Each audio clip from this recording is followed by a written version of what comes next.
কাজ করলে কি আর রান্নার সময় থাকে? তাই আর সকালে রান্নাটাও হলো না। তো হ্যালো এভরিওয়ান, সবাই কেমন আছো? তো আশা করি ভালো আছো। তো দেখো দাদাভাই অনেক সবজি নিয়ে এসছে। দেখো এখানে ফুলকপি, শসা, শাক টাক দিয়ে আরও অনেক রকম সবজি বাজারে গেছিলো। তো যাই হোক, বাজারে গেছিলো বলে আজকে আমি একটু লেট করে উঠেছি, কারণ আজকে মেয়ের স্কুল নেই, শনিবার। তো সেই কারণে আর দেখো শসাগুলো কি দারুণ লাগছে দেখতে, পুরো সাদা সাদা আর কচি কচি শসা। আমার খুব ভালো লাগে এই শসা খেতে। তোমরা কারা কারা খাও?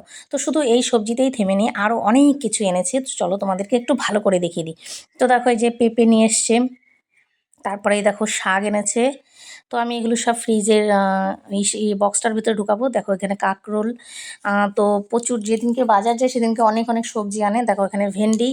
তো আমি সবজিগুলোকে একটুখানি আগে ভাবলাম একটুখানি ফ্রিজে ঢুকিয়ে নিই, তারপর অন্য কাজ করব। তারপরে দেখো এখানে প্যাকেটে ঝিঙে আছে, ঝিঙে এনেছে। আমি না এসব ঝিঙে টিঙে অতটা ভালো খাই না, এগুলো তোমাদের দাদাভাই ভালো খায়। তো যাই হোক, রান্না তো করে দিতেই হয়, তাই না? খাই আর না খাই। তো দেখো এই যে ফুলকপি, ফুলকপিটা তো দেখিয়েছি কি দারুণ। ফুলকপিটা আমার খুব ভালো লাগে। ফুলকপি দিয়ে মাছ দিয়ে আর ধনেপাতা টমেটো দিয়ে রান্না করলে কিন্তু সেই লাগে।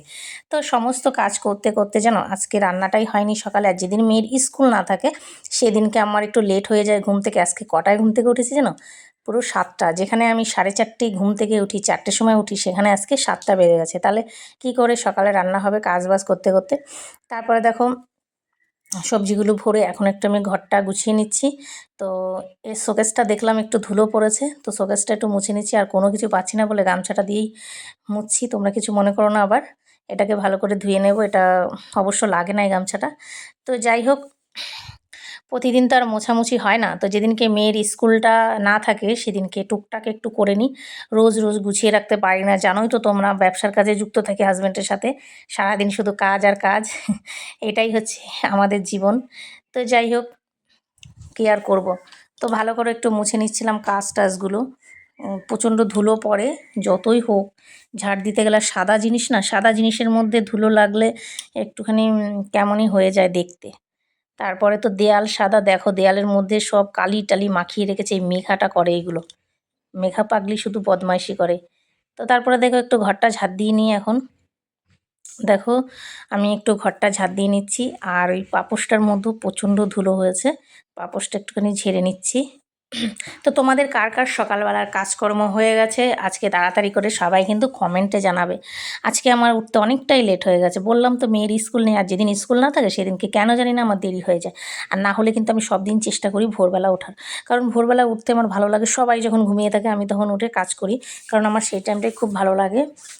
পাখির ডাক শুনবো, একটু অন্ধকার অন্ধকার থাকবে। তো তারপরে দেখো খাওয়া তো জুটলোই না, রান্না হয়নি যেহেতু। তারপরে নিয়ে চলে আসলো পরোটা দাদাভাই। তো পরোটাটাই একটু বেড়ে নিচ্ছি, আজকে সকালে পরোটা দিয়েই হবে খাওয়া। তো দেখো এই যে বাজার থেকে নিয়ে এসছি পরোটা আর তরকারি। তো সেটা দিই। তো আমার না বেশি খেতে ভালো লাগে না পরোটা, দুটোর বেশি আমি খেতেই পাই না, আমার কেমন গা গোলায়। তো তোমাদের কার কার পরোটা খেতে ভালো লাগে সবাই কিন্তু কমেন্ট করবে, ঠিক আছে? আর আমার ভিডিওগুলো কেমন লাগে একটু কমেন্টে জানাবে। তো ভিডিওটা এখানেই শেষ করলাম, দেখা হচ্ছে পরের ভিডিওতে। তো সবাইকে টাটা।